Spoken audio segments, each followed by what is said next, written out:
The assembly hall of the Concord glittered with opulence, its domed ceiling projecting the swirling galaxy overhead. Delegates from 57 species murmured in hushed tones, their alien features a kaleidoscope of diversity. At the center of the circular chamber, Commander Elena Hayes sat stiffly in humanity's modest delegation pod. Her jaw clenched as she scanned the room. She felt their judgment before they spoke it aloud. The meeting had been called with urgency. The Rhineth, an enigmatic species from the galactic fringe, had shattered 2 Concord fleets in as many weeks. The Concord's usual unity had begun to fray under the strain, and the cracks were evident even now as the murmurs grew into arguments.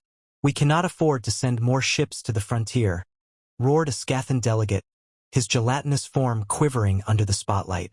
"Our systems are vulnerable enough as it is."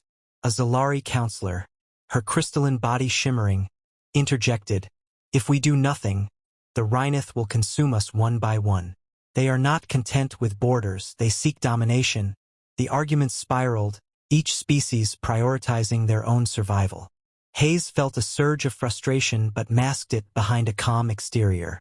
Humanity's delegation had not been asked to speak yet, but as she listened, it became clear no consensus would emerge. Finally, the presiding chair, an elder Vorthian with an elongated neck and calm, measured voice, turned to humanity's delegation. "Commander Hayes, does humanity wish to contribute to this discussion?" Hayes stood, her tall, disciplined frame reflecting the years of service in Earth's military. Her voice carried authority, though she knew her words would be dismissed by most of the assembly. "With respect to my esteemed colleagues, we are wasting time," she began. "The Rhineth are unlike any enemy we've faced. They're not probing our defenses, they're systematically dismantling them. If we don't act decisively, there won't be a Concord left to debate." A ripple of discontent swept through the room. The Ilkhan delegate, a towering, insectoid figure, clicked its mandibles. "Typical human impulsiveness. Decisive action. Reckless action, you mean?" Hayes held her ground. "Humanity proposes a coordinated strike on Rhineth forward bases. We use smaller, more mobile fleets to disrupt their supply lines and cripple their momentum. If we keep reacting defensively, they'll wear us down." Bold words from a species barely capable of defending their own colonies. Another voice sneered. A high-ranking drawl, whose reptilian scales gleamed under the chamber lights. A flare of anger threatened to break Hayes' composure, but she forced herself to remain calm. She had anticipated resistance. Humanity's reputation within the Concord was a double-edged sword, admired for their ingenuity but dismissed as unpredictable and emotional. "Reckless or not," Hayes continued, "human adaptability has carried us through crises before. While other species rely on AI to calculate their every move, we've learned to trust our instincts, to adapt to chaos. That's exactly what the Rhineth don't expect." Before the debate could continue, an alert blared through the chamber. The holographic dome above them shifted, displaying a live feed from Concord space. Gasps and cries of alarm echoed as they watched a Rhineth fleet emerge from hyperspace, descending on the Concord's 3rd fleet stationed near the Mid-Era Nebula. In moments, chaos erupted. The Rhineth's ships moved with a precision that was almost surgical, tearing through the Concord fleet as if their defenses were paper. AI algorithms meant to predict enemy movements failed spectacularly, while the Rhineth seemed to anticipate every countermeasure. Hayes' heart sank as the feed ended abruptly, the Concord fleet obliterated. The room was silent, the weight of the loss settling like a heavy fog. The Vorthian chair spoke at last, his voice trembling. "This is unprecedented. We must retreat, consolidate our forces." "No!" Hayes' voice cut through the despair, sharper than she intended. All eyes turned to her. "Retreat is exactly what they want. They'll pick us off system by system. We need to think differently, act unpredictably. If we don't, we're finished." Her words hung in the air, but the assembly didn't respond. The fractures in the Concord widened as species began arguing once more, their unity dissolving into chaos. Hayes sank back into her seat, a pit forming in her stomach. Humanity's colonies were already in the Rhineth's path, and Earth wouldn't be far behind. If the Concorde couldn't find its spine, humanity would have to stand alone. As the session adjourned in disarray, Hayes turned to her second-in-command, Lieutenant Jacob Moreau. "We're running out of time," she murmured. Moreau nodded grimly. "What's the plan?" Hayes stared at the galaxy projected above, its beauty marred by the shadow of impending destruction. "We crack them, Jacob, before they crack us." This chapter sets the tone of desperation and tension, introducing Hayes as a determined, visionary leader while showcasing humanity's precarious position in a fractured alliance. The stage is set for humanity's struggle to rise above adversity and lead in the face of overwhelming odds. The Rhinoth attacks came faster than anyone anticipated. Within weeks, for human colonies had fallen. Millions were dead or enslaved, their screams echoing through fragmented distress signals. Earth's news networks broadcast the horrors on a 24-hour loop, showing civilians vaporized in streets or ships torn apart as they fled orbit. The weight of it pressed on Commander Elena Hayes like a vice. In the conference room of the UNSC flagship Resolute, Hayes stood before a holographic map of the galaxy. The Concorde's once proud sphere of influence now resembled a moth-eaten tapestry, riddled with gaps where the Rhinoth had struck. Her officers surrounded her, their faces pale with fatigue and fear. "They're picking us apart," Lieutenant Jacob Moreau said, breaking the silence. He gestured at the map, where red markers flared across humanity's outer colonies. "And the Concorde's doing nothing to stop them." Hayes nodded grimly. "The Concorde's paralyzed. They're too reliant on their AI systems, and the Rhinoth know exactly how to exploit that. If we wait for the coalition to act, we'll be wiped out before they decide on breakfast." A murmur of agreement spread through the room. Hayes had always been a realist, but the despair in her tone was new. "What's our next move, ma'am?" asked Captain Darius Khan, a hardened veteran who commanded one of humanity's dwindling strike fleets. Hayes leaned against the table, her gaze hard. "We crack their playbook. The Rhinoth are too precise, too calculated. They're using something to predict us, to stay ahead. We need to find out what that is and break it." "Easier said than done," Moreau muttered. "We've lost every engagement so far. Even our AI can't keep up with their tactics." "That's because we've been playing their game," Hayes countered. "The Concorde fights like a machine, predictable, logical, and rigid. We need to fight like humans, adaptable, unpredictable." The room fell silent as her officers processed her words. Then Khan spoke, his voice steady. "So we go off book?" "Exactly." Hayes straightened. "We stop relying on algorithms and simulations. We take risks they can't predict. And we don't wait for the Concorde's approval." The tension in the room thickened. Defying the Concorde was no small matter.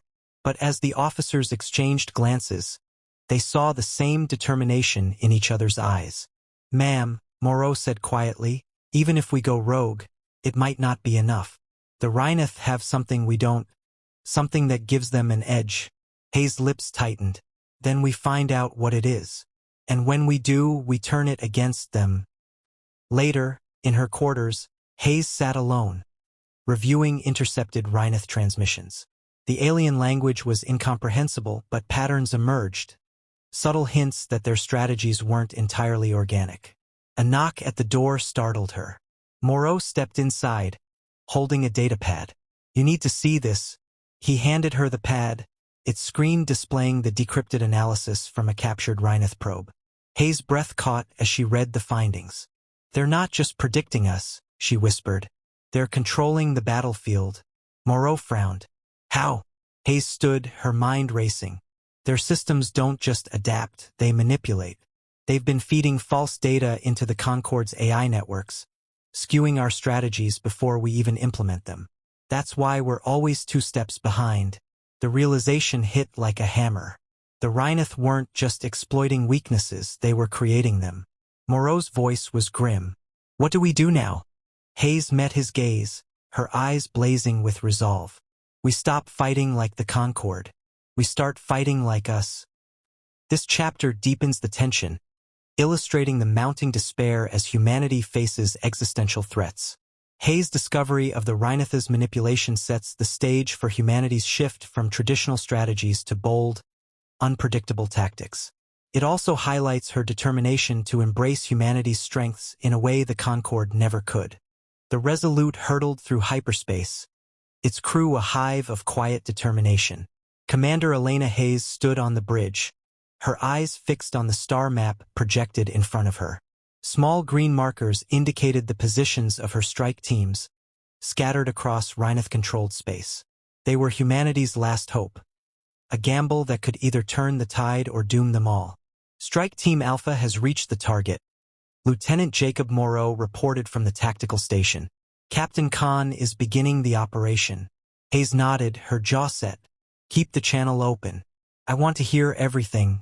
The plan was simple in concept, daring in execution. Humanity's forces would abandon defensive postures entirely, instead launching a series of coordinated guerrilla attacks on the Rhineth's supply lines, forward bases, and communication hubs. It was a strategy no Concorde fleet would have considered, too risky, too chaotic. But chaos was humanity's strength. On the barren surface of a Rhineth-controlled moon, Captain Darius Khan crouched behind a jagged rock formation. His strike team of 8 soldiers fanned out around him.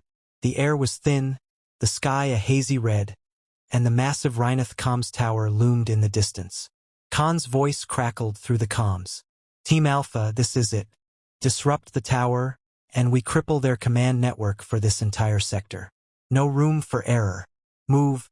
The team sprang into action, weaving through the alien terrain with practiced precision. The Rhineth were formidable, their insectoid forms both intimidating and efficient, but their reliance on rigid patterns of defense left gaps that Khan exploited. Explosions rocked the ground as the team planted charges on key structural points. Alarms blared, and Rhineth sentries emerged from the tower, their weapons firing bursts of plasma. Khan and his team returned fire, their movements fluid and unpredictable. Charges set, shouted one soldier. Fall back, Khan ordered. As they retreated, the tower detonated in a brilliant explosion, debris raining down like meteors. The comms in Khan's helmet crackled with Hayes' voice. Good work, Alpha. The Rhineth in this sector are blind. Khan allowed himself a grim smile. One step closer, Commander. Back on the Resolute, Hayes monitored the operations as similar successes unfolded across multiple fronts. The Rhineth were reeling, their once unstoppable advance stalling under the weight of humanity's relentless attacks. Report from Strike Team Gamma, Moreau said, his tone urgent. They've identified a key Rhineth flagship in the cluster. If we take it out, it'll cripple their ability to coordinate reinforcements. Hayes didn't hesitate. Send the order. We're going after it. Hours later, the Resolute engaged the Rhineth flagship in a desperate battle. The enemy ship was larger, more heavily armed, but Hayes used every ounce of human ingenuity to turn the tide. Feints, unexpected maneuvers, and calculated risks kept the Rhineth off balance. Finally, a well-placed barrage from the Resolute's main cannons struck the flagship's reactor. It erupted in a fiery explosion, its destruction rippling through the enemy formation. Cheers erupted on the bridge, but Hayes remained composed. This is just the beginning, she said. We've shown them we're unpredictable, but they'll adapt. We need to stay one step ahead. Moreau nodded. If anyone can do it, it's you. Hayes glanced at the holographic map, her gaze hardening. Humanity's gamble was paying off, but the stakes were only rising. The Rhineth had underestimated them, and now it was humanity's turn to rewrite the rules of war. This chapter emphasizes humanity's shift from despair to action, showcasing the success of their unorthodox tactics and the ingenuity that sets them apart. Hayes and her team embody the resilience and adaptability that make humanity a force to be reckoned with, even in the face of overwhelming odds. The Rhineth fleet emerged over Sol like a black tide, blotting out the stars. Thousands of alien ships filled Earth's orbital space, their ominous forms glowing with the energy of weapons primed to annihilate. Humanity's last line of defense, the combined fleet of Earth, Mars, and the shattered remnants of Concorde allies, stood ready, outnumbered and outgunned. On the bridge of the Resolute, Commander Elena Hayes watched the enemy fleet with a steely calm she didn't feel. "This is it," she said softly, her voice cutting through the tense silence. The final stand. Lieutenant Jacob Moreau stood at her side, his fingers dancing over the tactical console. Enemy fleets moving into range. They're going for a full frontal assault. Good, Hayes replied, her eyes narrowing. That's what we want. On the front lines, Captain Darius Khan and his strike team were deep inside a Rhineth dreadnought. Their mission: disable the ship's command core and sow chaos among the enemy fleet. The corridors were a labyrinth of organic metal and pulsing lights, the air thick with the acrid scent of alien machinery. "Move fast," Khan ordered, his voice steady despite the tension. "Every second counts." The team planted charges along the core's conduits, their progress slowed by relentless waves of Rhineth warriors. Plasma bolts sizzled through the air, and the human soldiers fought with desperation and ingenuity, using every trick in the book to stay alive. "Charges set," one soldier shouted, barely audible over the din. "Detonate on my mark," Khan said, glancing at the timer on his wrist. 3, 2, now. The explosion ripped through the dreadnought, the shockwave reverberating through space. Chaos erupted among the Rhineth formation as their flagship faltered, its systems crippled. On the Resolute, the enemy's sudden disarray gave Hayes the opening she'd been waiting for. "All ships, advance," she commanded, her voice ringing with authority.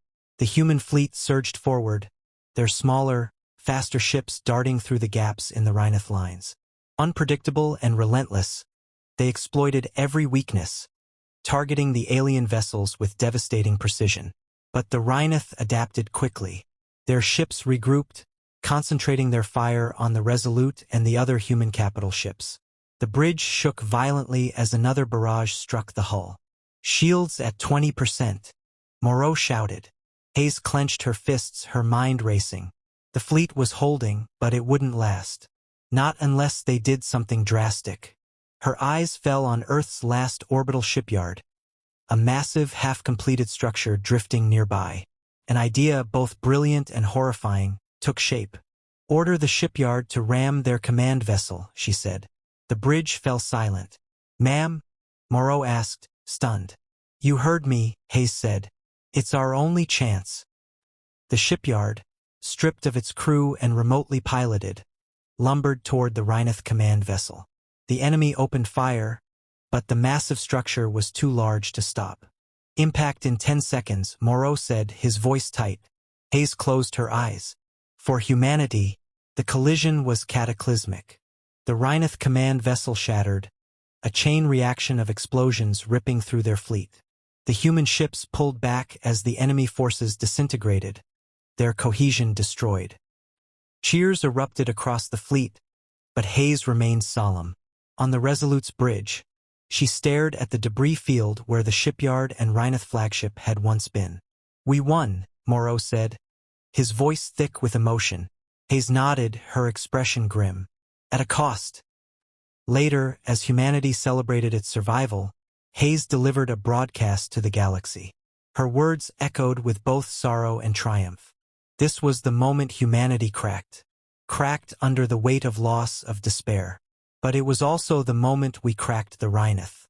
Not with logic, not with algorithms, but with the very thing they underestimated: our resolve, our adaptability, and our willingness to fight for what we hold dear.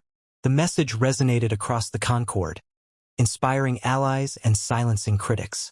Humanity had not only survived, they had become a force to be reckoned with. This chapter concludes the story with a climactic battle that highlights humanity's ingenuity and sacrifice.